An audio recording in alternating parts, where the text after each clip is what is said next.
ప్రభువైన యేసుక్రీస్తు వారి నామమున దేవుని సన్నిధికి చేరువచ్చిన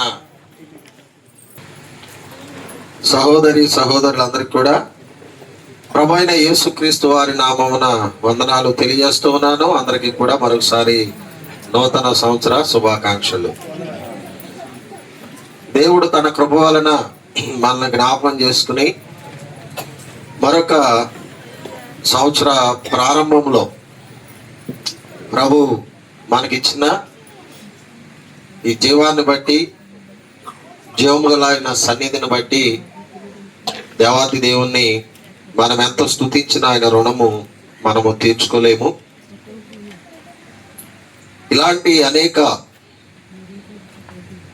నూతన సంవత్సరాలు సంతోషంగా, ఆనందంగా మన జీవితాల్లో దేవుడు అనుగ్రహించాలని దేవుని దాసుడిగా మనస్ఫూర్తిగా కోరుకొనుచున్నాను. ఎందుకంటే ఎన్నోసార్లు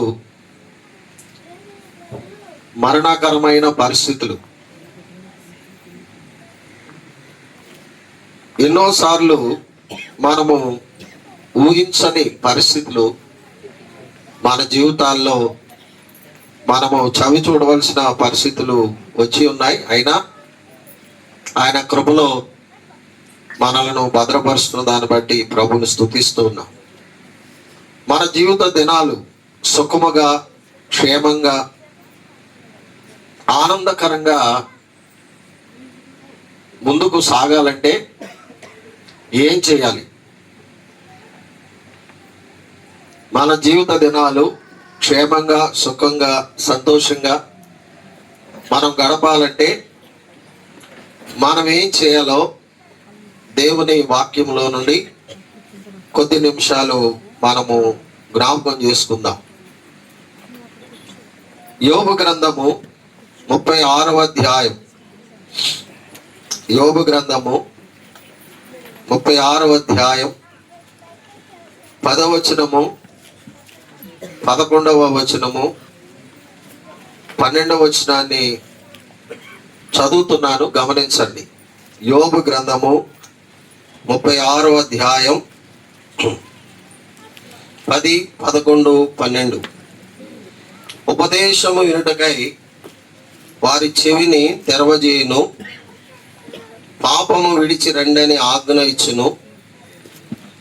వారు ఆలకించి ఆయనను సేవించిన ఎడల తన దినములను క్షేమంగాను తమ సంవత్సరములను సుఖముగాను వెళ్ళబుచ్చెదరు. వారు ఆలకింపని ఎడల వారు బాణముల చేత కూలి నశించెదరు, జ్ఞానము లేక చనిపోయేదరు. చదవబడిన దేవుని వాక్యము దేవాది దేవుడు మనందరి క్షేమార్థమై దీవించి ఆశీర్వదించును గాక. ఆమేన్. ప్రభునందు ప్రియులరా,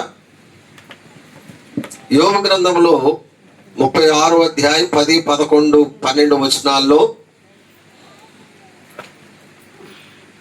ఏ విధంగా మనం ఉన్నట్లయితే మన దినములు క్షేమంగా ఉంటాయి, మన సంవత్సరాలు సుఖంగా ఉంటాయో దేవాతి దేవుడు తెలియజేస్తూ ఉన్నాడు.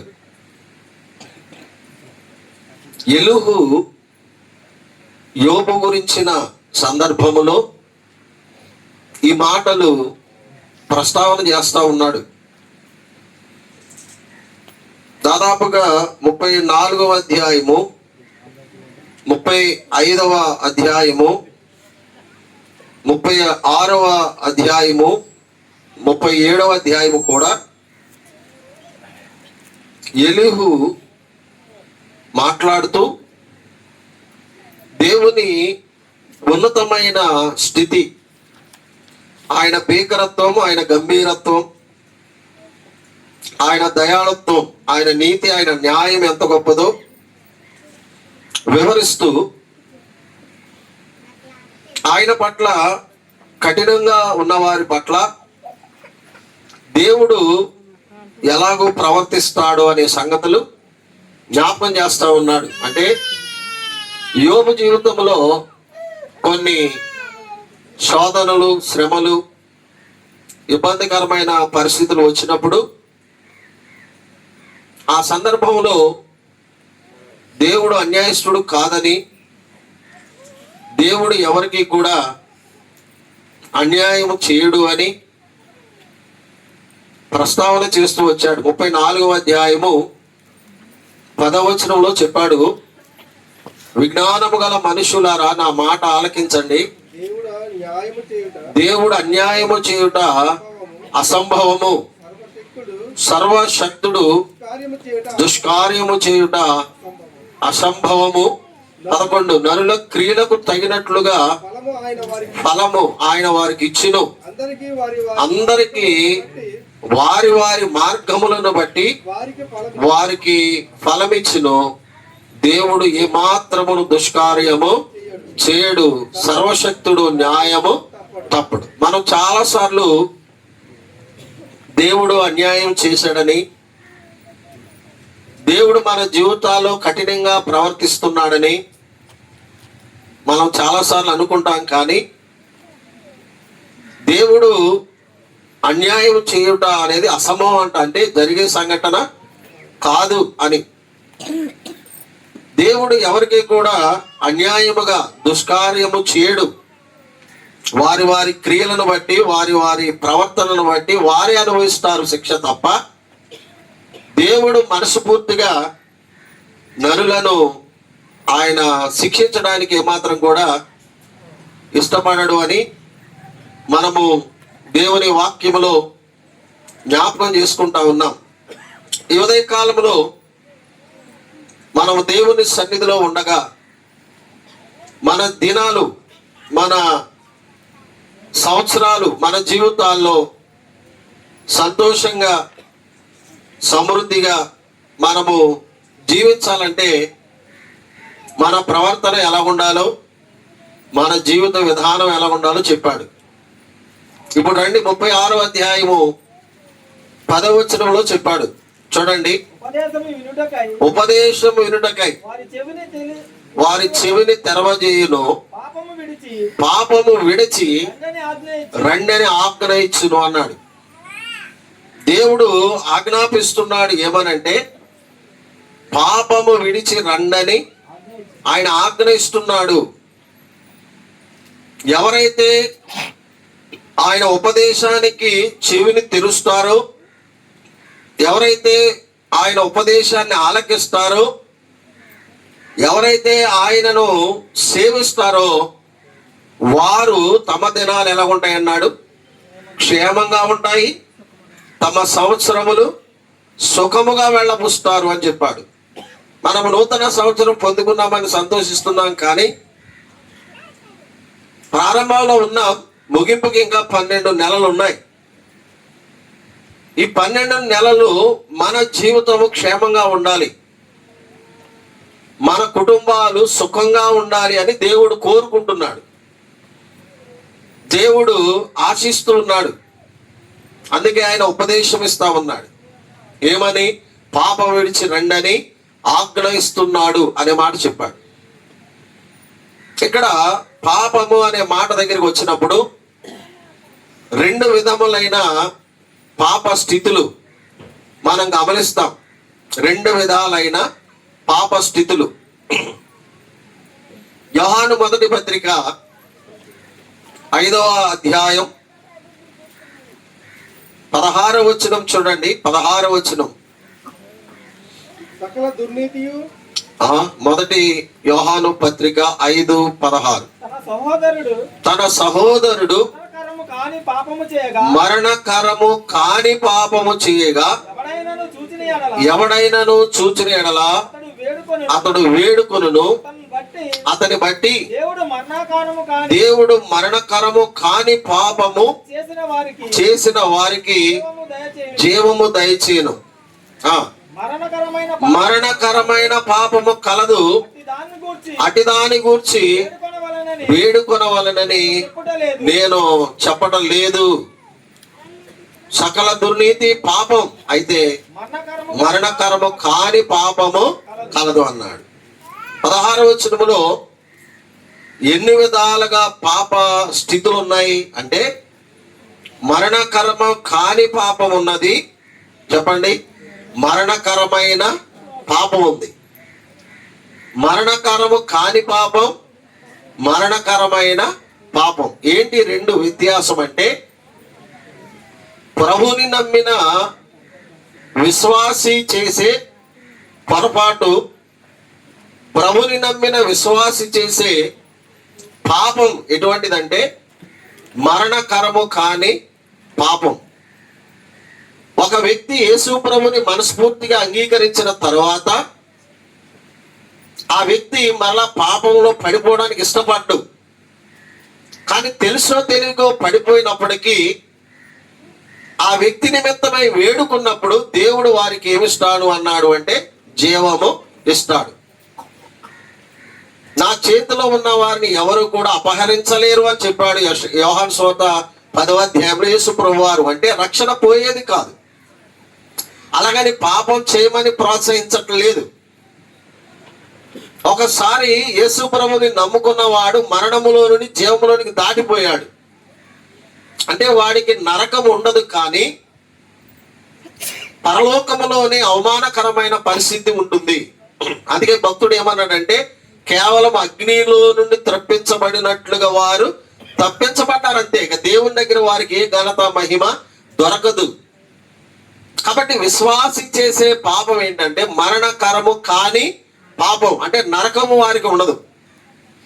మరణకరమైన పాపము ఏంటి అంటే ప్రభువుని అంగీకరించకుండా తన జీవిత దినములన్నింటిలో కూడా పాపంలోనే పుట్టి పాపంలోనే పెరిగి పాపంలో చనిపోయిన వాడు మరణానికి వెళతాడు. అంటే రెండవ మరణమైన అగ్నిగుండానికి వెళతాడు.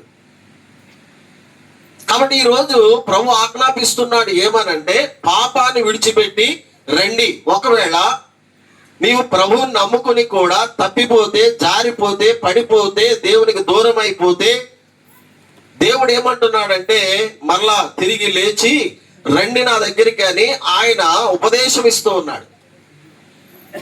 ఇంకా ప్రభుని నమ్మని వారు ఎవరైనా ఉన్నా కూడా ఈ రోజైనా యేసు ప్రభువునందు విశ్వాసం ఉంచి ఆత్మరక్షణ పాప క్షమాపణ పొందడానికి ఆయన యొద్దకు ఆహ్వానిస్తూ ఉన్నాడు.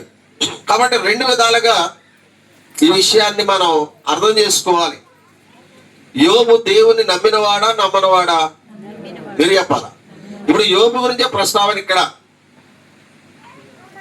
కాబట్టి ఉపదేశం వినుటకే వారి చెవిని తెరవచేయును, పాపం విడిచి రండి అని ఆజ్ఞ ఇస్తున్నాడు అని చెప్పాడు. ప్రభు నమ్మిన వారిలో ఏ పాపం ఉంటుంది? ప్రభు నమ్మిన వారిలో ఉన్న దోషం ఏంటి అంటే వ్యభిచారం చేయరు, దొంగతనాలు చేయరు, హత్యలు చేయరు అనుకుందాం. కానీ ఉండకూడనివి కొన్ని వారి జీవితాల్లో ఉంటాయి. వాటిని ఇక్కడ ప్రస్తావన చేశాడు ఎలీహు, వాటిని ఇక్కడ ప్రస్తావన చేశాడు. అంటే నమ్మిన వాడు అలాంటి పాపాలు చేయరంటే అలాంటివి కూడా చేసేవాళ్ళు ఉన్నారు. అది మరీ ఘోరం, ఇక చెప్పుకోవడానికి కూడా అసహ్యమే. ఇక్కడ వేటిని ప్రస్తావన చేస్తున్నాడు అని అంటే చూడండి, యోబు గ్రంథం 36వ అధ్యాయము 9వ వచనం చూడండి. అప్పుడు వారు గర్వముగా ప్రవర్తించిరని ఆయన వారి కార్యములను వారి దోషములను వారికి తెలియజేయును అన్నాడు. దేవుని నమ్మిన వారి జీవితాల్లో ఉండే కొన్ని స్థితిగతుల నుంచి ఇక్కడ ప్రస్తావన చేస్తూ ఉన్నాడు. 9వ వచనములో ఏమన్నాడు? వారు గర్వముగా ప్రవర్తించిరి అనే మాట చెప్పాడు. కొంతమంది జీవితంలో గర్వము, ఆత్మీయ గర్వం కూడా ఉంటుంది. నేనే భక్తిపరుణ్ణి, నేనే భక్తిపరురాల్ని, ఇక నాలాంటి వాళ్ళు ఎవరు కూడా లేరు అనే ఫీలింగ్ చాలా మందిలో ఉంటది. అది కూడా పాపమే. అలాగ మనం ఆలోచించడానికి కూడా అవకాశం లేదు. మనం అతిశయించడం జరిగితే ప్రభువుని బట్టే మనం అతిశయించాలి, కానీ నా నీతి నా భక్తి అనుకున్న వాళ్ళు పడిపోయారు. చాలా గొప్ప వాళ్ళే పడిపోయారు అలాంటి వాళ్ళు.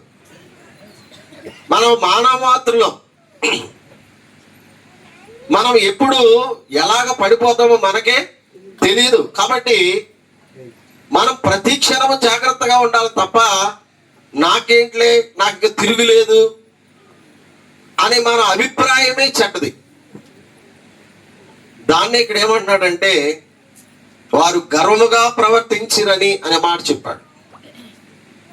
దేవుని నమ్మిన మనలో గర్వమే గాని ఆత్మీయ గర్వముగానే ఉండడానికి లేదు. ఒకవేళ మనం ఏదైనా అతిశయించడానికి పూనుకోగలిగితే ప్రభువును బట్టి మనం అతిశయించాలి, ఆనందించాలి అంతే.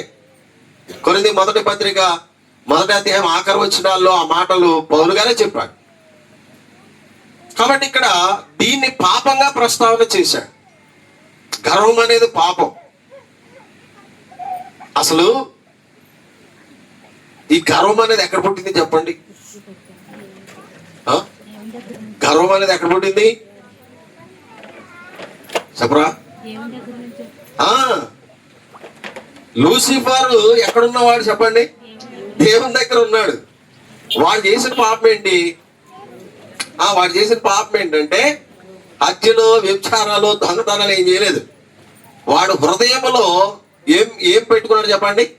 గర్వం పెట్టుకున్నాడు. అంటే పాపం అనేది మొట్టమొదట ఎక్కడ ప్రారంభించబడింది అంటే మొదట ఏదైనా తోటగా పిలువబడిన దేవదూత సృష్టిలో దేవుని దగ్గర ఉన్న దూతల దగ్గర నుండి పాపం ఏమైంది చెప్పండి? ప్రారంభమైంది. ప్రధాన పాపానికి కారణం, మొదట పాపానికి కారణం ఏంటంటే గర్వమే.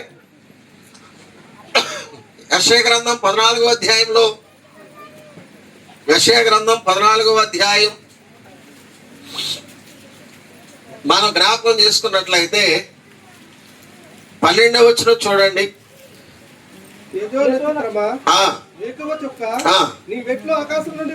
పడితివి, జనములను పడగొట్టిన నీవు నేలమట్టు వరకు ఎట్లు నరకబడితివి. వాని హృదయంలో ఉన్న ఆలోచన చూడండి.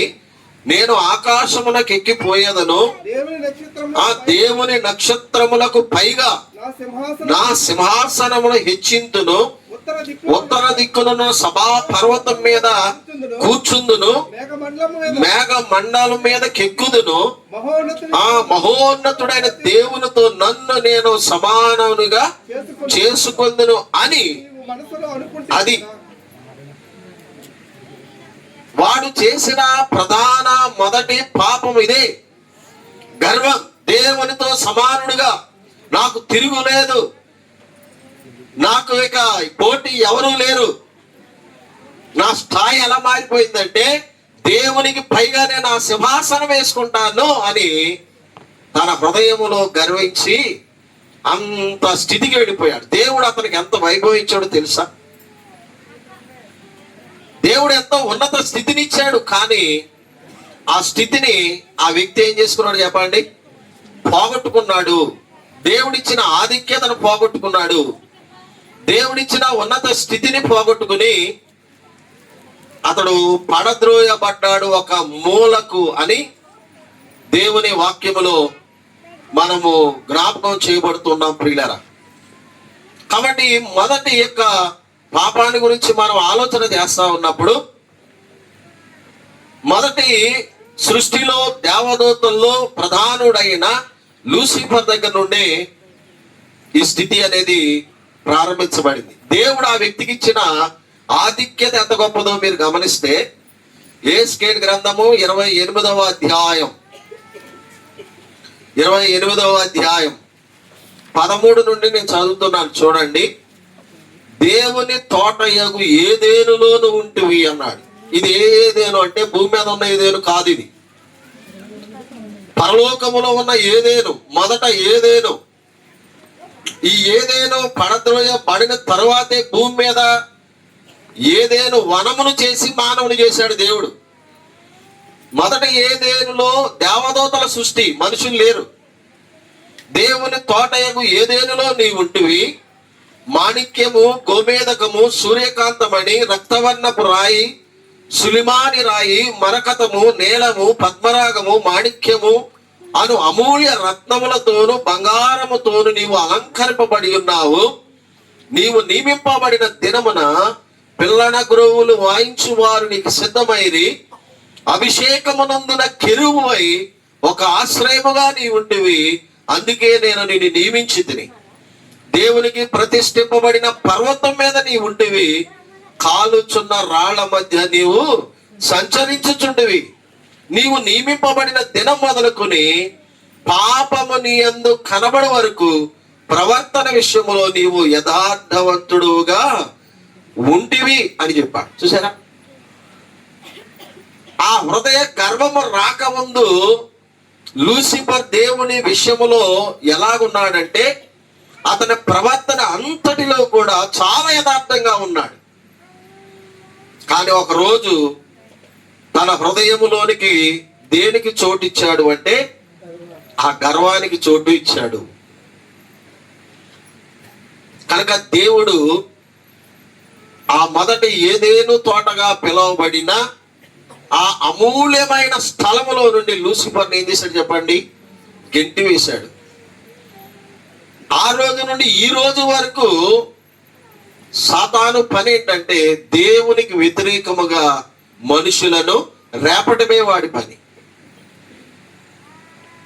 కనుక వాడు కూడా చాలా యథార్థంగానే ఉన్నాడు అని చెప్పాడు ఇక్కడ. కానీ ఆ పాపము కనబడిన దినమున అనే మాట రాసిపడింది. ఒక దినమున జాగ్రత్త విశ్వాసి.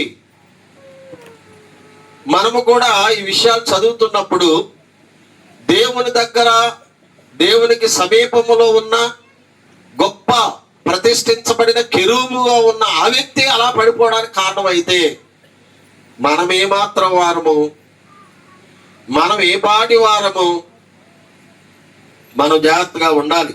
సామెతల గ్రంథం 21వ అధ్యాయము 4వ వచనాన్ని చూస్తే గర్వమును ఒక పాపంగా వర్ణిస్తా ఉన్నాడు. అహంకార దృష్టియు గర్వ హృదయము భక్తిహీనుల క్షేమమును. ఏమంటే ఏంటంట? పాపయుక్తం. అదే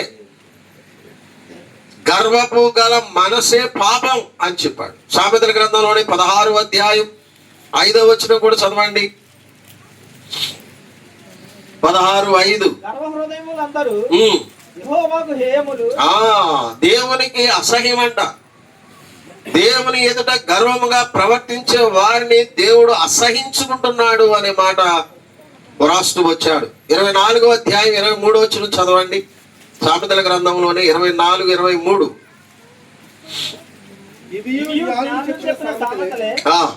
న్యాయము తీర్చుటలో పక్షపాతము చూపుట ధర్మము కాదు. 29-23. 29-23 చూడండి. ఎవని గర్వము వానినే తగ్గించును, వినయ మనస్కుడు ఘనత నొందుతాడు. నేను గర్విస్తే దేవుడు నన్ను తగ్గిస్తాడు. దేవుని ఎదుట నేను వినయముగా ఉంటే దేవుడే నాకేమిస్తాడు చెప్పండి? ఘనతను. అలాగే ఎవరికారే చెప్పుకోవాలి. దేవుని ఎదుట మన ప్రవర్తన, దేవుని ఎదుట మన ఆలోచనలు ఎలా ఉన్నాయో మనం ఒకసారి పరిశీలన చేసుకోవాలి.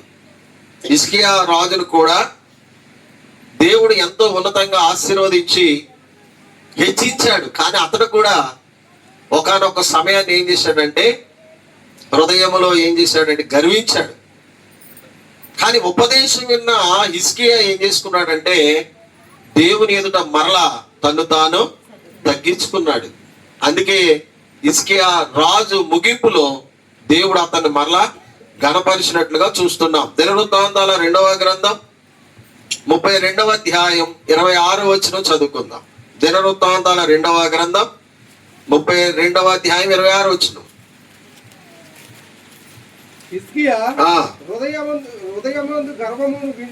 హృదయమందు గర్వమును విడిచి తానును కాపురస్తులను తమ్మును తాము తగ్గించుకొనిరి గనుక హిజ్కియా దినములలో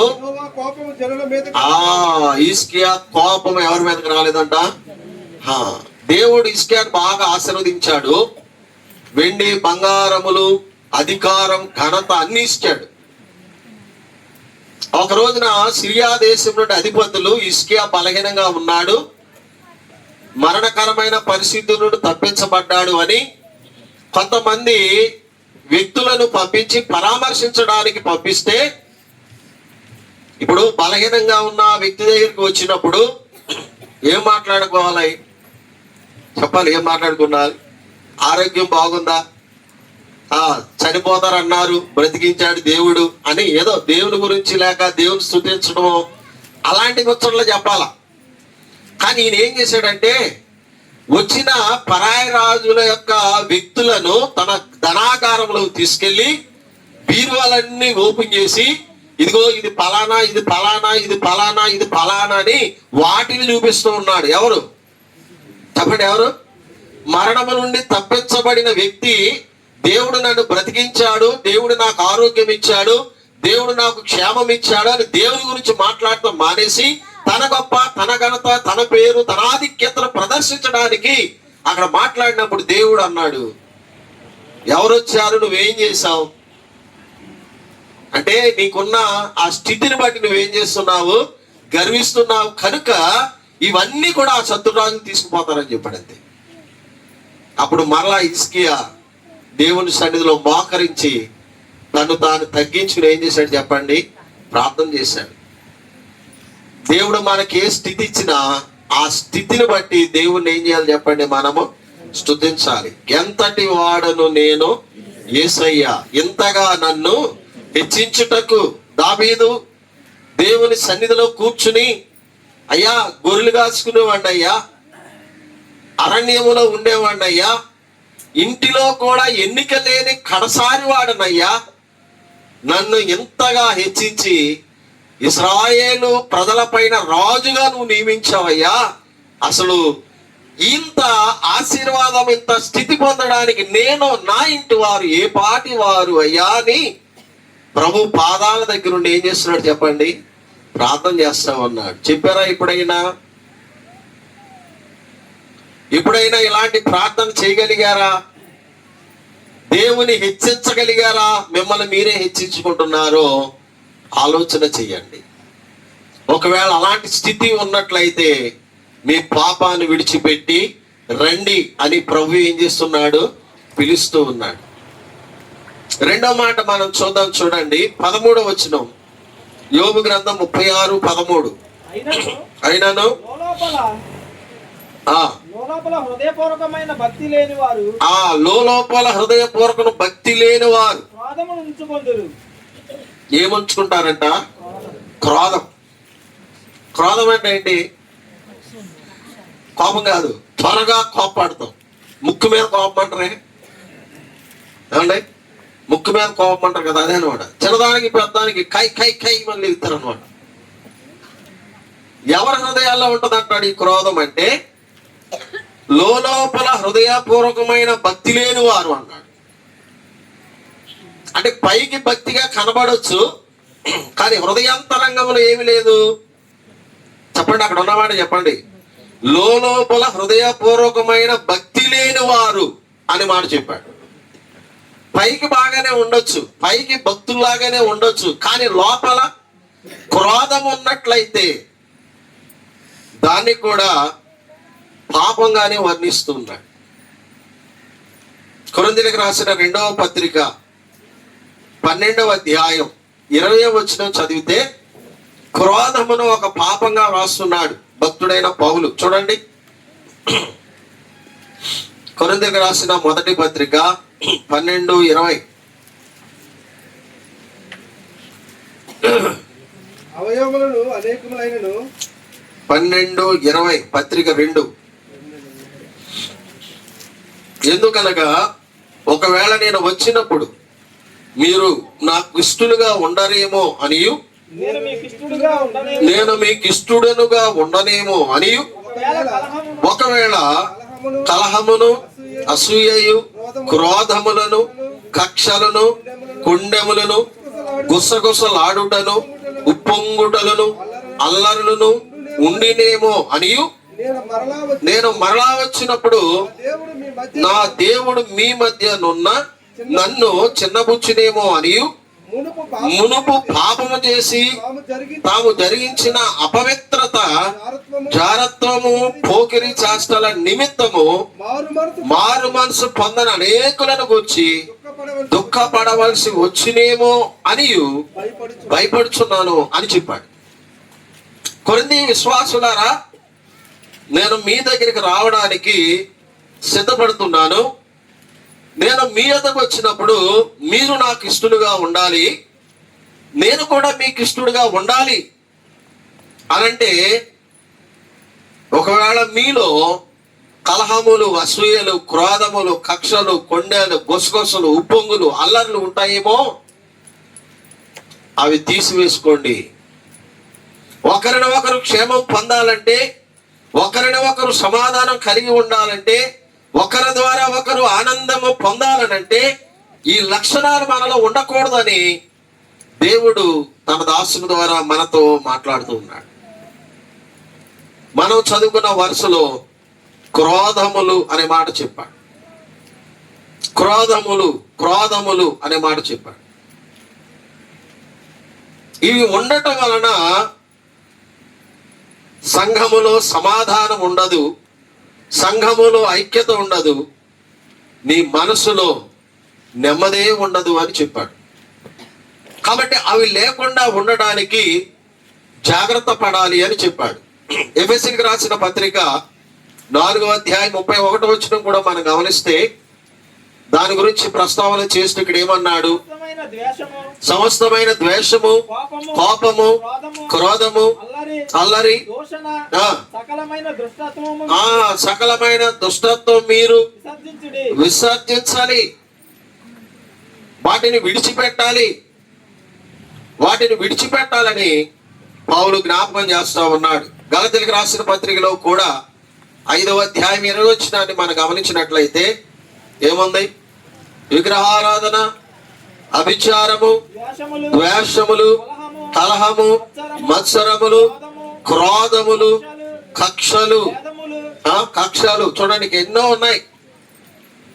23వ వచనం నుండి, ఇట్టి వాటికి విరోధమైన నియమమేది లేదు, క్రీస్తు యేసు సంబంధులు శరీరమును దాని ఇచ్చలతోను దురాశలతోను సిలువ వేసి, ఈ క్రోధము శరీరాశ, శరీర క్రియగా మనం ఇక్కడ పౌలు రాస్తూ ఉన్నాడు. కాబట్టి దేవుని పిల్లలం, క్రీస్తు యేసు సంబంధము శరీరమును దాని ఇచ్చలతో కూడా ఏం చేయబడాలంటే సిలువ వేయబడిన అనుభవం కలిగి ఉండాలి. ఎందుకంటే కోపపడు కానీ ఏం చేయొద్దన్నాడండి? పాపం చేయొద్దన్నాడు. త్వరగా కోపపడటం వల్ల ఏం చేస్తారంటే తెలియకుండానే మనలో మనము మాటల ద్వారా, క్రియల ద్వారా పాపము చేయడానికి ఎక్కువ అవకాశం ఉంటుంది. నోటి ద్వారా అని కూడా కొన్నిసార్లు మనం తొందరపాటి బూతులు మాట్లాడే వాళ్ళు కూడా ఉంటారు. అవునా? వెంటనే కోపం వచ్చి టక్ టక్ టక్ మాట్లాడేస్తారు. అది కూడా ఏంటి చెప్పండి? అది కూడా ఏంటి? యోబు అన్నాడు, ఎన్ని కష్టాలు వచ్చినా, ఇబ్బందులు వచ్చినా నోటి ద్వారా కూడా ఏం చేయలేదు అన్నాడు. అంటే అర్థం ఏంటి? నోటి ద్వారా కూడా మనం ఏం చేయొచ్చు? శరీరం ద్వారా అనుకుంటారేమో, కాదు, నోటి ద్వారా కూడా. అంటే ఈ క్రోధము హృదయం అంతా నిండిపోయినప్పుడు, మన నోటంట విచ్చలవిడి మాటలు వచ్చినప్పుడు, ఆ మాటలను బట్టి మనము పాప స్థితిని కనుపరిచే వారంగా ఉంటున్నాం. అందుకన్నాడు అపవిత్రమైన మాటలు. తిమోతి పత్రికలో కదండి, చదివారుగా మీరు అందరూ. ఏమని ఉంది చెప్పండి? అపవిత్రమైన మాటలు. విశ్వాసి మన జీవితాలు ఇది ఉండకూడదు. ఒకవేళ ఈ క్రోధం ఉంటే తీసి పారవేసుకోండి, లేకపోతే అది పాపముగా పరిగణిస్తుంది. కాబట్టి ఇలాంటి పాప స్థితిలో ఉన్నవారులారా రండి అని ప్రభు పిలుస్తూ ఉన్నాడు. మూడోది చూడండి, 21వ వచనం. యోబు గ్రంథం 36వ అధ్యాయం 21వ వచనం. జాగ్రత్త పడుము, చెడుతనము చేయకుండము, దుఃఖానుభవం కన్నా అది మంచిదని నీవు వానిని కోరుకొని ఉన్నావు. చూడండి, జాగ్రత్త పడాలి. దేనికోసము? చెడుతనము చేయకుండా చేయకుండా ఉండడానికి. చెడుతనము, చెడ్డ క్రియలు, చెడ్డ లక్షణాలు, చెడ్డ ప్రవర్తన మనలో ఉండడానికి వీలు లేదు అని దేవుడు ఇక్కడ జ్ఞాపకం చేస్తా ఉన్నాడు. దినవృత్తాంతాల మొదటి గ్రంథం 21వ అధ్యాయం 17వ వచనం చూడండి. దినవృత్తాంతాల మొదటి గ్రంథం 21వ అధ్యాయం 17వ వచనం. దావీదు జనులను ఎంచుమని ఆజ్ఞ ఇచ్చువాడను నేనే కదా, పాపము చేసి చెడుతనము జరిగించిన వాడను నేనే కదా, గొర్రెల వంటి వారు వీరేమి చేసిరి, నా దేవుడైన యెహోవా బాధపెట్టు నీ చెయ్యి నీ జనుల మీద నుండకుండా నా మీదను నా తండ్రి ఇంటి వారి మీద ఉండనిమ్మని దేవుడితో మనవి చేశాడు. చెడుతనం అంటే ఇక్కడ ఏమనుకున్నాం మనం అంటే, దావీదు ఏమంటున్నాడు అంటే, జనులను ఎంచుమని ఆజ్ఞ ఇచ్చిన వాడు నేనే కదా, పాపము చేసి చెడుతనము జరిగించిన వాడను నేనే కదా. ఏ చెడుతనం జరిగించాడు దావీదు? చెప్పాలి. దావీదు ఎవరు? భక్తిపరుడే కదా. మరి దావీదు చేసిన చెడుతనం ఏంటి ఏమ్మా? దావీదు చేసిన చెడుతనం ఏంటి? ఇక్కడ అన్నాడు పాపం చేసి చెడుతనం చేసింది నేనే కదా అన్నాడు. ఏం చేశాడు దావీదు? బెత్షెబతో పాపం చేశాడు. నిజమే, మీరు అందరూ ఆ మాట చెప్పేస్తారని నాకు తెలుసు. కానీ చెడుతనం అంటే ఇక్కడ అది కాదు. బెత్షెబతో పాపం చేయటం చెడుతనంలో మహా చెడుతనము. కానీ అంతవరకు కాకుండానే ఈ అధ్యాయం ప్రారంభంలో చదవండి ఏముంది. దినవృత్తాంతాల మొదటి గ్రంథం 21వ అధ్యాయం. తరువాత సాతాను ఇశ్రాయేలునకు విరోధముగా లేచి ఇశ్రాయేలీను లెక్కించుటకు. దావీదు చేసిన చెడుతనం ఏంటి? దావీదు చేసిన పాపం ఏంటంటే ఇక్కడ బెత్షెబా సంబంధమైంది కాదు. జనులను ఏం చేశాడంటే చెప్పండి, లెక్కించుట. తన జనులను లెక్కించుట. దాని అర్థం ఏంటంటే, దావీదుకు దేవుడు ప్రార్థన చేస్తా ఉన్నప్పుడు అనేక శత్రు రాజుల మీద ఏమిచ్చాడు చెప్పండి? విజయాన్ని ఇచ్చాడు. అప్పుడు దావీదు సైన్యాన్ని బట్టు, తన దగ్గర ఉన్న బలగాన్ని బట్టు, తన దగ్గర ఉన్న ఆ యొక్క యుద్ధ నైపుణ్యాలను బట్టు విజయం ఏం పొందలేదు. దేవుని సన్నిధిలో ప్రార్థించాడు దావీదు, నువ్వు వెళ్ళు విజయం ఇస్తానంటే వెళ్ళాడు, వెళ్ళొద్దు అంటే వెళ్ళడం మానేశాడు. కానీ కొన్ని సంవత్సరాలు అయిపోయిన తర్వాత తన మనసు ఎటుపైపోయిందంటే, అసలు నా సైన్యం ఎంత, నా బలగం ఎంత అని ఒక ఆలోచన అతని దావీదు హృదయంలోనికి వచ్చిందంట. దావీదు హృదయంలోనికి వచ్చిందంట. చూడండి 3వ వచనములో,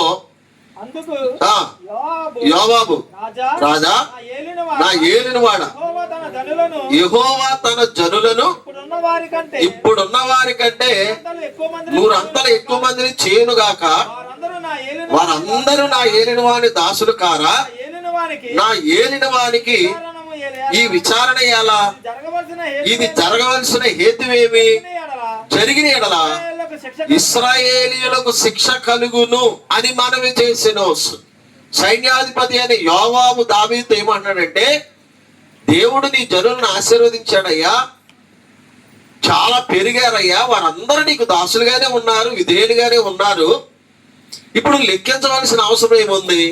అలా లెక్కించడం వలన దేవుని శిక్ష నీ మీదకి వస్తుంది కదా అని యోవాబు ఏం చేశాడంటే హెచ్చరిక చేశాడు. కానీ దావీదు యోవాబు సైన్యాధిపతి మాట వినకుండా బేర్షెబా మొదలుకొని ఇశ్రాయేలుగా ఎంచబడిన వారందరినీ కూడా లెక్కించాలి అని పట్టుపట్టాడు. ఇలా పట్టుబట్టడానికి కారణం ఏంటి? మొదటి వచనములో, తరువాత సాతాను ఇశ్రాయేలుకు విరోధముగా లేచి ఇశ్రాయేలు లెక్కించుటకు దావీదును ప్రేరేపించగా. ఇప్పుడు దావీదు హృదయములో ఎవరికి చోటిస్తున్నాడు? మీరు చెప్పాలి. సాతానుకు చోటిచ్చి జనాభా లెక్కలు చేయటము దేవుని దృష్టిలో ఎలా ఉంది చెప్పండి? చెడుతనముగా ఉంది. ఇది చెడుతనంగా ఉంది. మనకు చెడుతనం కాదుగా, కనబట్టలేదు, కానీ దేవుడు దాన్ని ఎలాగా ఎంచాడంటే చెడ్డదానిగా ఎంచాడు. ఎందుకంటే నీ శక్తి, నీ బల ప్రభావాలు కాదు విజయాలకు కారణం.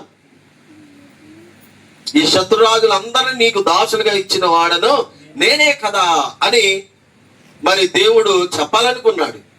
అందువల్ల ఇశ్రాయేలు జనాంగం పైకి దేవుని కోపం వచ్చి కొన్ని వేల మంది చనిపోతున్నప్పుడు దావీదు వెళ్ళి దేవుని సన్నిధిలో ప్రార్థన చేస్తున్నాడు. దేవా, ఈ ప్రజలను లెక్కించడానికి పూనుకున్న వాడిని నేను కదా, ఈ గొర్రెల లాంటి ప్రజలు ఏం చేశారు, వాళ్ళని ఎందుకయ్యా శిక్షిస్తావు?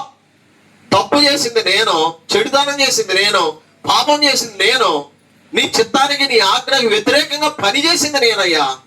ఆ కోపం మీద నా మీద, నా తండ్రి ఇంటి వారి మీద చూపించయ్యా. ఈ అమాయకులైన ప్రజలు ఎందుకు అని ఏం చేస్తున్నాడు చెప్పండి? ప్రార్థన చేస్తాం.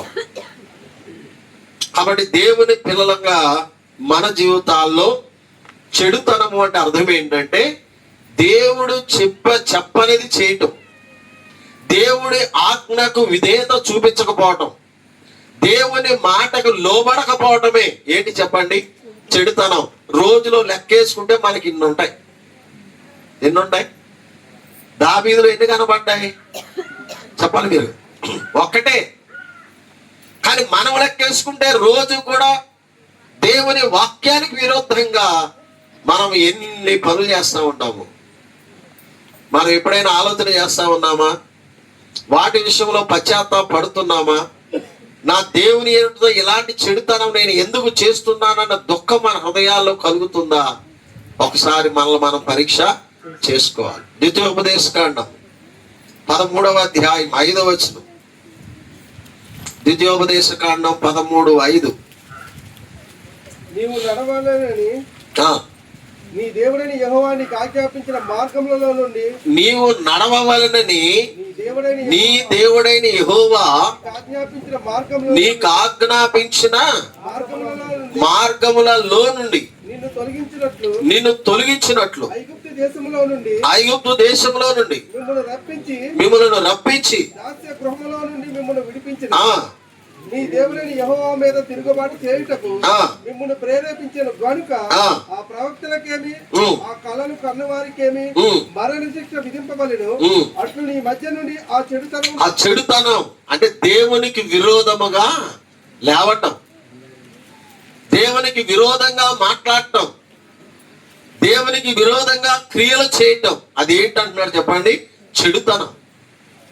ఏ దేవుడైతే విమోచించాడో, ఏ దేవుడైతే పోషిస్తున్నాడో, ఏ దేవుడైతే నడిపిస్తున్నాడో, ఏ దేవుడైతే నేను కాపాడుతున్నాడో ఆ దేవునికి విరోధంగా మనం లేస్తే అది దేవుని శిక్షకు పాత్రం. జాగ్రత్త అని చెప్తున్నాడు. సామెతల గ్రంథం 3వ అధ్యాయం 7వ వచనం కూడా చూడండి. 3:7. సామెతల గ్రంథం 3:7. నేను జ్ఞానిని కదా అని నీవు అనుకోవద్దు. యెహోవా యందు భయభక్తులు కలిగి చెడుతనాన్ని ఏం చేయాలి? నేను జ్ఞానండి, నాకు అన్ని తెలుసండి, మీరేం చెప్పవసరం లేదండి, మీరు చెప్పేది ఏంటో కూడా నాకు అర్థమవుతుందండి, ఆ మాత్రం జ్ఞానం లేనుండి ఏం కాదు లేనండి అని నువ్వు అనుకోకు. నీ చెడుతనాన్ని దేవుడు పట్టబయలు చేస్తూ ఉన్నప్పుడు దాన్ని ఏం చేయాలంట? దాన్ని విడిచిపెట్టడమే మార్గం. మరొక మార్గం లేదు, మరొక చాయిస్ లేదు. ఏ చెడుతనం నీలో దేవుడు చూపిస్తా ఉన్నాడో, ఏ చెడుతనం నీలో దేవుడు చూస్తున్నాడో ఆ చెడుతనాన్ని విడిచిపెట్టాలి. ఎప్పుడు చేయగలవా పని? ఎప్పుడు చేయగలవా పని? యెహోవా యందలి భయభక్తులు ఉంటే చెడుతనాన్ని ఏం చేస్తావు? భయభక్తులు లేనప్పుడు, అసలు అది చెడుతనమే అని నీకు అర్థం కానప్పుడు దాన్ని మోసుకుంటా తిరుగుతావే తప్ప దాన్ని ఎలా విడిచిపెడతావు? కీర్తన గ్రంథం 97వ కీర్తన 10వ చరణం చూడండి. 97వ కీర్తన 10వ చరణం.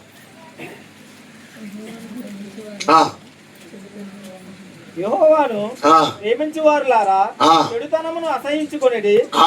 యెహోవాను ప్రేమించేవారు ఏం చేస్తారంటండి? చెడుతనమును అసహించుకుంటారు. తన భక్తుల ప్రాణములను ఆయన కాపాడుచున్నాడు. భక్తిహీనుల చేతిలో నుండి ఆయన వారిని విడిపిస్తాడు. నీతిమంతుల కొరకు వెలుగును, యథార్థ హృదయాల కొరకు ఆనందమును విత్తబడి ఉన్నది. నీతిమంతులారా, యెహోవా యందు సంతోషించండి. ఆయన పరిశుద్ధ నామమును బట్టి ఆయన కృతజ్ఞతాస్తుతులు చెల్లించండి. యెహోవాను ప్రేమించే వారికి దొరికే ఆశీర్వాదాలు ఎన్నున్నాయో మీరు రాసుకోండి. 11, 12 వచనాల్లో. ఎప్పుడు అది, ఎప్పుడు ఆ ఆశీర్వాదాలకు మనం వారసులం అవుతామంటే అక్కడ అన్నాడు, చెడుతనమును అసహించుకుంటే. నీ కొరకు సిద్ధపరిచిన ఆ ఆశీర్వాదాలు, ఆ ఆనందము, ఆ సంతోషము దేవుడు నీకు అనుగ్రహిస్తాడు. యోనా పట్టణం అంటండి చాలా చెడుతనముతో, దుర్మార్గముతో, దుష్టత్వముతో, పాపంతో నిండిపోయిందంట. అందుకే యోనా గారిని నినివే వెళ్ళమంటే ఎక్కడికి వెళ్ళాడు ఆయన? తర్షీషుకి పోయాడు. కారణం ఏంటంటే వారు మిక్కిలి దుర్మార్గులు కాబట్టి దేవుని మాటలు చెప్తే చంపేస్తారేమో అనే భయముతో దేవునికి ఆపోజిట్ గా ప్రయాణం చేశాడు. కానీ దేవుడి చిత్తాన్ని తప్పించుకుని ఎవ్వడం కూడా ఒక్కడికి కూడా వెళ్ళాడు. ఏమైనా మనమే ఉండేవాడు అంటే మనకంటే ఉండేవాడు ఆయన. అవునా కదా? మోసే నా వల్ల కాదని పారిపోయినోడు మనం తీసుకొచ్చాడు, తీసుకురాలేదా? కొంచెం ఆలస్యం అవ్వచ్చు, కొన్ని ఇబ్బందులు పడచ్చేమో, కానీ ఆయన సంకల్పం ఎప్పుడు కూడా మారేది 40 సంవత్సరాల తర్వాత ఇలా ఐగుప్తు అన్నాడు, అంతే. వచ్చాడా రాలేదా? యోనా గ్రంథం చూడండి ఒకసారి, 3వ అధ్యాయం 10వ వచనం. యోనా గ్రంథం 3వ అధ్యాయం 10వ వచనం. నినివే వారు తమ చెడు నడతను మానుకొనగా. ఏం మానుకున్నారండి వాళ్ళు? ఎలాంటి వాళ్ళు వీళ్ళు? ఏమండి, నినివే పట్టణస్థులు అంటే విగ్రహారాధికులు, దేవుని నమ్మినోళ్ళు కాదు. భయంకరమైన దుర్మార్గము, దుష్టత్వంలో ఉన్నవారు వీళ్ళు. ఎన్ని ప్రసంగాలు విని చెడుతనం మానుకున్నారో మీరు చెప్పాలి అమ్మా. నినివే వారు ఎన్ని ప్రసంగాలు విని వారి చెడుతనం మానుకున్నారు? ఒకే ఒక్క ప్రసంగం. మనకి ఎన్ని ప్రసంగాలు చెప్పాలి మీరు? మనకేమో ప్రసంగాలు ఎక్కువైపోయినాయి, ప్రవర్తనలు ఏమో తక్కువైపోయినాయి. అవునా? ఓ కుక్కల ప్రసంగాలు, ఎక్కడెక్కడికో. కానీ అసలైన మూల సిద్ధాంతాల్లోనే మనం ఏమవుతున్నాం చెప్పండి? తప్పిపోతున్నాం, జారిపోతున్నాం, పడిపోతున్నాం.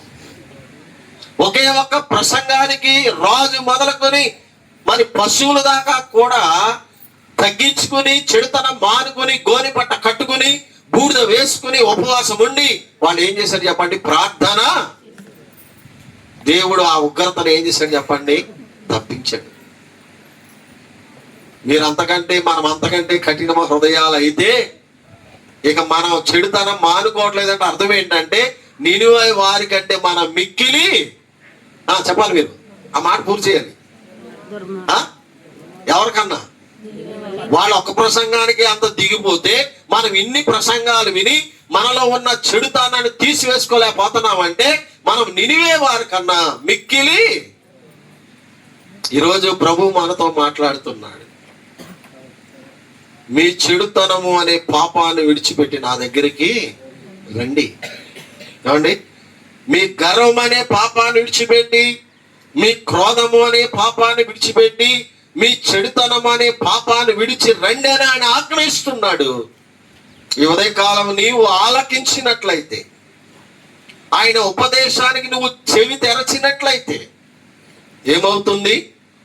తమ దినములు క్షేమంగా, తమ సంవత్సరములు సుఖముగాను ఏం చేస్తారంట? వెళ్ళబుచ్చుతారు. ఆయన ఉపదేశానికి మనము తల వంచాలి. ఆయన ఉపదేశాన్ని మనము అంగీకరించాలి. ఆయన ఉపదేశాన్ని మనం ఏది మాత్రం కూడా త్రోసివేయకూడదు. సామెతల గ్రంథం 3వ అధ్యాయం 1 నుండి చదవండి. నా కుమారుడా, నా ఉపదేశాన్ని మర్చిపోవద్దు. నా ఆజ్ఞలను హృదయపూర్వకంగా గైకొనుము. అవి దీర్ఘాయువును, సుఖజీవముతో గడుచు సంవత్సరములను, శాంతిని నీకు కలుగజేస్తాయి. ఓ నా కుమారుడా, నా కుమార్తె, నా ఉపదేశాన్ని మరవద్దు, నా ఆజ్ఞలను త్రోసివేయద్దు. నా ఉపదేశానికి నువ్వు చెవినిచ్చి నా ఆజ్ఞలు నువ్వు గైకొంట్లే దీర్ఘాయు సుఖజీవుతో గడుచు సంవత్సరాలు శాంతిని నేను నీకు కలగజేస్తాను అనే మాట చెప్పాడు. చాలాసార్లు దేవుడు మాట్లాడినప్పుడు చెవినివ్వని వారు, ఆయన ఆజ్ఞకు లోబడని వారు, వారి జీవితంలో నష్టం పొందినప్పుడు మాత్రం ఖచ్చితంగా ఒక రోజున ఆలోచన చేస్తారు. ఏమని? ఆ రోజు నేను ఉపదేశాన్ని త్రోసివేశాను, నా బోధకుల మాటను నేను నిర్లక్ష్యము చేశాను, దేవుని వాక్యకు విధేయత చూపించలేకపోయాను, కాబట్టి నా జీవితంలో ఈ నష్టము జరిగింది. చూడండి, సామెతల గ్రంథం 5వ అధ్యాయం 12వ వచనం నుండి చదువుకుందాం. అయ్యో అయ్యో ఉపదేశము నేను ఎట్లు త్రోసివేసింది, నా హృదయము గద్దింపు నెట్లు తృణీకరించెను, నా బోధకుల మాట నేను వినకపోతిని, నా ఉపదేశకులకు నేను చెవియక్కలేదు, నేను సమాజ సంఘముల మధ్య నుండినను ప్రతి విధమైన దౌష్ట్యత్వమునకు లోబడుటకు కొంచెమే ఎడమాయను అని నీవు చెప్పుకొనుచు మూలుగుచూ ఉంటావు ఒక రోజున. జాగ్రత్త సుమా, ఉపదేశాన్ని త్రోసివేయకండి. దేవుడు నీ హృదయాన్ని గద్దిస్తున్నప్పుడు తృణీకరించకండి. బోధకులు ఉపదేశకులు ఉపదేశిస్తుండగా నిర్లక్ష్యము చేయకండి. అలా చేసినట్లయితే ఒక రోజున నీవే నష్టము అనుభవిస్తావు. ఎంత నష్టం చెప్పాడు చూడండి. యోబు గ్రంథం 36వ అధ్యాయము 12వ వచనం చూడండి. వారు ఆలకింపని యెడల, ఆ దేవుని ఉపదేశానికి, ఆయన వాక్యానికి, ఆయన ఆజ్ఞలకు వారు ఆలకింపని యెడల వారు బాణముల చేత కూలి నశించెదరు, జ్ఞానము లేకనే చనిపోతారు. ఏది సత్యమో, ఏది అసత్యమో, ఏది ఆశీర్వాదమో, ఏది శాపమో, ఏది దీవెనో, ఏది కీడో, ఆ జ్ఞానం, ఆ వివేచన లేకనే చాలా మంది ఏమవుతున్నారు అంటే నాశనానికి వెళ్ళిపోతున్నారు. ఈ ఉదయకాలం ప్రభు మనలను ప్రేమించి చెప్తున్న మాట ఏంటంటే, నీవు నీ దినాలు క్షేమంగా ఉండాలి, నీ సంవత్సరాలు నువ్వు సుఖంగా బ్రతకాలి, శాంతి సమాధానాలతో నువ్వు బ్రతకాలని దేవుడు ఇష్టపడుతున్నాడు. మరి ఉపదేశ సారానికి లోబడతావా? ఇంకా హృదయాన్ని కఠినం చేసుకుని దేవుని ఉపదేశాన్ని త్రోసివేసి నీ ఇష్టానుసారంగా బ్రతకాలనుకుంటే నీ ఇష్టం. నీకు దేవుడు ఆ స్వేచ్ఛనిచ్చాడు, కానీ దాని పర్యవసానం నీవు అనుభవించి తీరుతావు, నేను కూడా అనుభవించి తీరుతాం. మనమందరము కూడా ఆయన ఉపదేశ సారానికి తల వంచాలి. విశ్వాసిగా, దేవుని నమ్మిన వారిగా మనలో ఉన్న పాపం గురించి 3 విషయాలు ఇక్కడ మాట్లాడుతూ వచ్చాడు. అలాగే నమ్మని వారి విషయంలో ఒక వ్యక్తి ప్రభు దగ్గరికి రాకపోతే, ప్రభువుని అంగీకరించకపోతే ఆ వ్యక్తి దేవుని దృష్టిలో పాపిగానే పరిగణిస్తాడు. ఎందుకు అంటే అతని జీవితంలో ఏమున్నదంటే పాపమే ఉన్నది. జన్మలు క్రియల ద్వారా ఒక వ్యక్తి ఏం చేస్తున్నాడు చెప్పండి? పాపం చేస్తూ ఉన్నాడు. బాల్య దినములలో నుండే హృదయాలు ఏమైపోయినాయని చెప్పండి? చెడిపోయిన. ఎప్పటి నుండి? చిన్నప్పటి నుండే స్కూల్లో పిల్లలను పంపిస్తే చిన్నప్పుడు కదండి కణికులు దుబ్బేసేవాళ్ళు, పెన్సులు ముక్కలు తెప్పేసేవాళ్ళు, చాక్లెట్లు తెప్పేసేవాళ్ళు. అవునా కదా చెప్పండి? అంటే ఏంటిది? చేయలేదు ఇక్కడ వాళ్ళు ఎవరు ఆ పని చేయలేదా? స్కూల్కి వెళ్ళిన ప్రతి ఒక్కటి నేను చేశాను. అంటే స్వాభావికంగా మనకి ఏం అలవాటు అయిపోతుంది చెప్పండి? పాపం నేర్పించడానికి స్కూల్స్ ఏమీ లేవు, టీచర్స్ ఎవరు లేరు. అవునా? ఈ పుట్టగాళ్ళు వదిలితే ఏ మాటలు మాట్లాడతారు? సూరయ్య గారు చెప్పాలా? సంస్కృతం వస్తుందా వెళ్ళినోటంట? వస్తుందా రాదా? ఇంగ్లీష్ వస్తుందా? సంస్కృతం అంటే ఏంటి? బ్రాహ్మణ భాష కాదు, తెలుగు కూడా కాదు. సంస్కృతం అంటే బూతులు. ఏంటి చెప్పండి? మీ పిల్లలు ఎవరు బూతులు మాట్లాడే వాళ్ళు లేరా? మరి పాపం లేదని చెప్తారేంటండి? నేను ఒకరోజు సోషల్ మీడియాలో పోస్ట్ చూశాను. సువార్త చెప్తూ ఉంటే వాడు వచ్చి అంటాడు, ఇక్కడ ఎవడున్నాడు పాపం చేసినోడు అంటున్నాడు.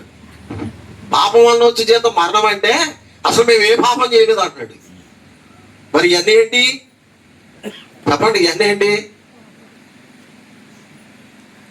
చిన్నదైనా పెద్దదైనా ఏంటి చెప్పండి?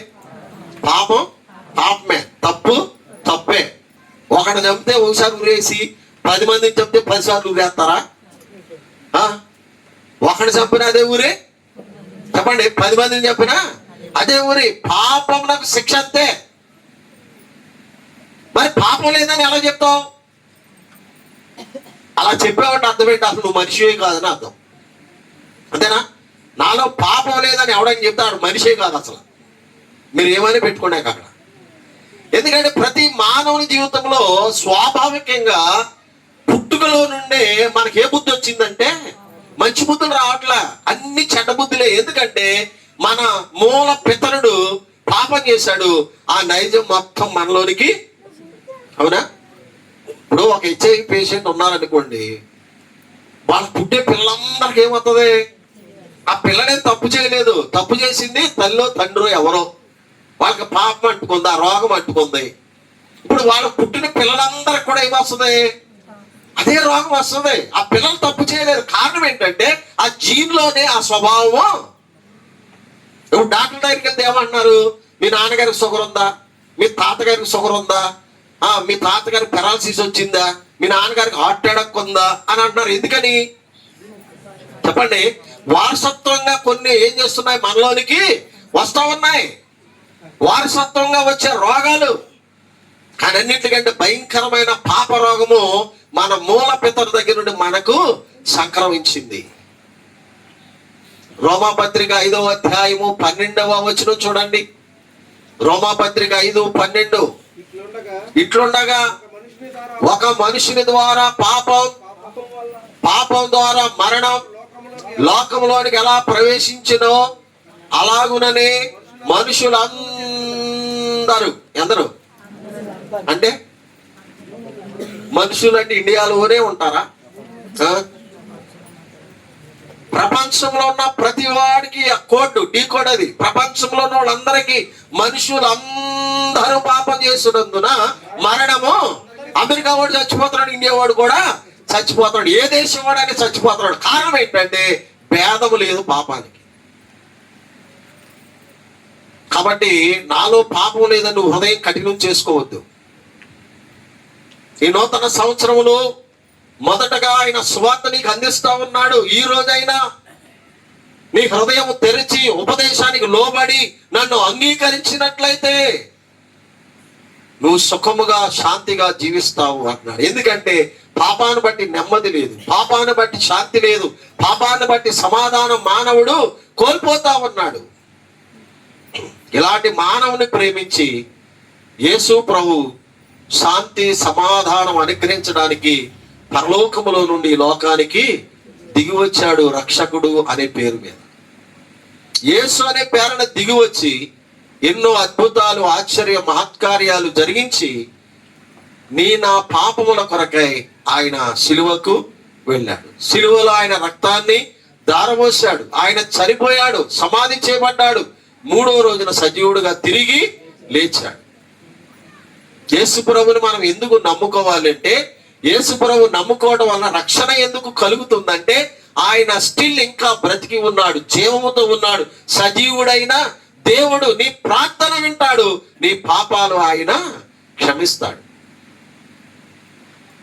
ఒకవేళ వెలుపట వారు చెప్పుకున్నట్లుగా నేను పాపిని కాదని మూర్ఖంగా ప్రవర్తించినట్లయితే నీ పాపాన్ని బట్టి రేపొద్దున నరకానికి వెళతావు. ప్రభు అన్నారు కదా, మీరు మీ పాపములో ఉండి చనిపోయినట్లయితే నేను వెళ్ళు స్థలానికి మీరు రారు. మరి ఎక్కడికి వెళ్తారు?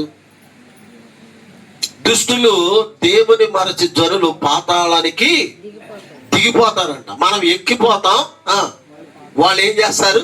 దిగిపోతారు, పాతాళానికి దిగిపోతారు. ఏముండదు పాతాళంలో. ఆ ధనవంతుడిని అడగండి, చెప్తాడు. లోకాసు వార్తలు చనిపోయి పాతాళానికి వెళ్ళిన ధనవంతుడిని అడగండి, చెప్తాడు. ఆ బాధ, ఆ వేదన, ఆ దుఃఖము ఎంత భయంకరమో. నీవు అలాంటి స్థితిలో ఉండకూడదని ఈ ఉదయకాలం అంటున్నాడు, పాపం విడిచి రండి, పాపం విడిచి రండి, నా దగ్గరికి రండి, ప్రయాసపడి భారం మోస్తున్న సమస్త జనులారా నా యొద్దకు రండి, నేను మీకు విశ్రాంతినిస్తాను. భూదిగంత నివాసులారా నా వైపు చూసి రక్షణ పొందండి. ఇంకెంత కాలం మీరు పాపంలో ఉంటారు? ఈ శుభదినం నీ రక్షణ ధర్మంగా మార్చుకోవాలంటే చిన్న ప్రార్థన, యేసు ప్రభువా నేను పాపినయ్యా, ఇంతకాలం తెలుసో తెలియకు పాపములో పడి తిరుగుతున్నానయ్యా, పాప బ్రతుకుతున్నాను, నన్ను క్షమించు ప్రభువా, నీ రక్తంలో నన్ను కడుగు, పవిత్రపరచు నాయన అని మనస్ఫూర్తిగా నువ్వు ప్రార్థన చేస్తే ప్రభు క్షమించడానికి సిద్ధ మనసు కలిగిన వాడు. నీ తీర్మానాన్ని బట్టి, నీ ప్రవర్తనను బట్టి దేవుడు నీకేమిస్తాడు? ఇందాక మన ప్రారంభంలో చదువుకున్నాం, మన ప్రవర్తనను బట్టి, మన క్రియలను బట్టి దేవుడు మనకేమిస్తాడంట? ప్రతిఫలము ఇస్తాడు. దేవుడు అన్యాయం చేయడు. నీ కొరకు ఆయన ప్రాణం పెట్టి రక్షణ సిద్ధం చేసిన నువ్వు కఠినంగా ప్రవర్తిస్తే మాత్రం ఆ దేవుని ఉగ్రత రోజున నువ్వు బాధపడాలి. అప్పుడు ఏది నిన్ను తప్పించేది లేదండి. ఇదే మిక్కిలి అనుకూలమైన సమయం, ఇదే రక్షణ దినం. కాబట్టి ఉపదేశం వినుటకై వారి చెవిని తెరవ చేయను, పాపం విడిచి రండి అని ఆయన ఆజ్ఞయించుచున్నాడు. వారు ఆలకించి ఆయనను సేవించిన యెడల తమ దినములు క్షేమంగాను తమ సంవత్సరాలు సుఖంగాను వెళ్ళబుచ్చెదరు. వారు ఆలకింపని ఎడల వారు బాణముల చేత కూలి నశిస్తారు. జ్ఞానము లేకనే. క్రొత్త నిబంధనలో ఒక స్త్రీ హృదయాన్ని దేవుడు ఏం చేశాడు చెప్పండి? తెరిచాడు. ఎవరామె? ఏమండి? లూదియా. నది ఒడ్డున స్త్రీలందరూ కూడితే పౌలు సువార్త చెప్పగా ఆమె హృదయాన్ని దేవుడు ఏం చేశాడు చెప్పండి? తెరిచాడు. ఆమె హృదయంలోనికి ప్రభుని స్వీకరించింది. వెంటనే తన ఇంటిలోనికి సువార్త తీసుకువెళ్ళింది. తన భర్త బిడ్డలు కూడా ఏం చేశాడు చెప్పండి? యేసు ప్రభుని నమ్ముకున్నారు. నీవు నమ్ముకున్నావు నిజమేనే, కానీ ఆ సువార్త నీ ఇంటిలోనికి వెళ్ళిందా? నీ ఇంటి వారు ప్రభుని నమ్ముకున్నారా? ఆమె హృదయం తెరవబడినట్లు ఈ రోజు నీ హృదయం తెరవబడితే నీవు నీ ఇంటి వారు కూడా ఏమవుతారు? రక్షించబడతారు. కాదు అనంటే నీ మీద, నీ ఇంటి వారి మీద కూడా ఏముంటుంది చెప్పండి? దేవుని ఉగ్రత ఉంటుంది. ఏది కావాలో ఎవరు నిర్ణయం చేయాలా? భోజనాలు వండి పెట్టారు, భోజనాలు వండి పెట్టారు, తినమని ఆహ్వానించారు. ఇప్పుడు తింటావో తినకపోతావో ఎవరిష్టం? ఎవరిష్టం?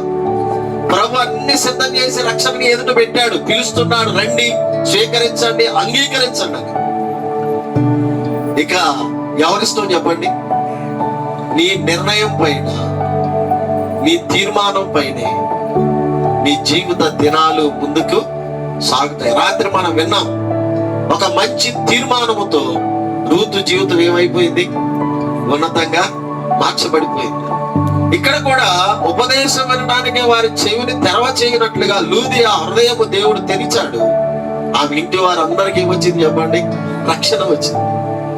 నీవు కూడా దేవుని ఉపదేశానికి లోబడినట్లయితే నీవు, నీ ఇంటి వారు ఇలాంటి క్షేమాన్ని, ఇలాంటి సుఖాన్ని మీరు అనుభవిస్తారు అని చెప్పారు. వారు ఆలకిస్తారు, ఆయనను ఏం చేస్తారంటండి?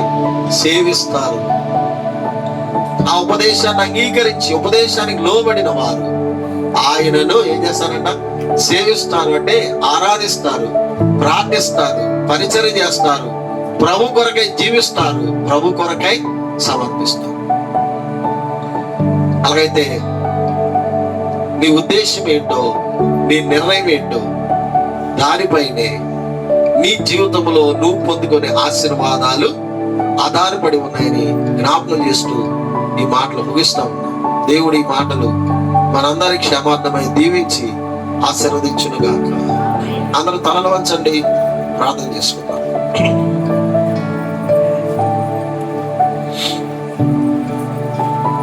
దేవుడు మనతో మాట్లాడి ఉండగా మరణకరము కాని పాపం, మరణకరమైన పాపం,